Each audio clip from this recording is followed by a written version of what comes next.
We're back with Bloomberg Tech, and we have some breaking news regarding China pushing the Trump administration to roll back national security restrictions, of course, on Chinese deals in the United States. What do they say they'll get in return? They're dangling the prospect of a massive investment package. Let's get to all the details. Bloomberg's State Department reporter Eric Martin is one of those that helped break this story. And it really fits in the whole context that Xi Jinping is pushing hard on the US to lift various restrictions and change some of the ways in which it views China.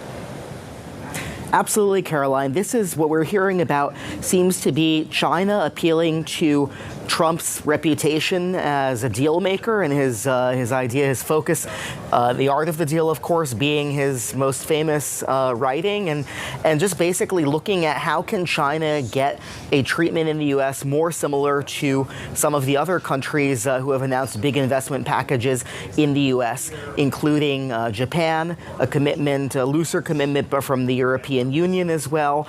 And so looking at how China can invest in the U.S., can export more of its product to the U.S., given that one issue for China and its economy has been weakness of the Chinese consumer. And just overall looking at this would be a huge change from what we've seen in the past decade. Remember, It was just a few years ago we saw this congressional committee set up to scrutinize Chinese involvement in the U.S. economy and the U.S.-China national security relationship, economic relationship. So this would be a huge reversal of a decade of U.S. policy, bipartisan, if this comes to be. Eric, one of our sources is saying that earlier this year, China floated or dangled the figure of $1 trillion. Could you just explain that reporting to us? Well, when we're talking about economies the size of the U.S. economy and the size of China, what we're hearing from sources is that this $1 trillion figure was mentioned earlier this year, but it could potentially be down the line even larger in terms of the economic size of the two countries and what would be big enough to really move the dial in the economic relationship.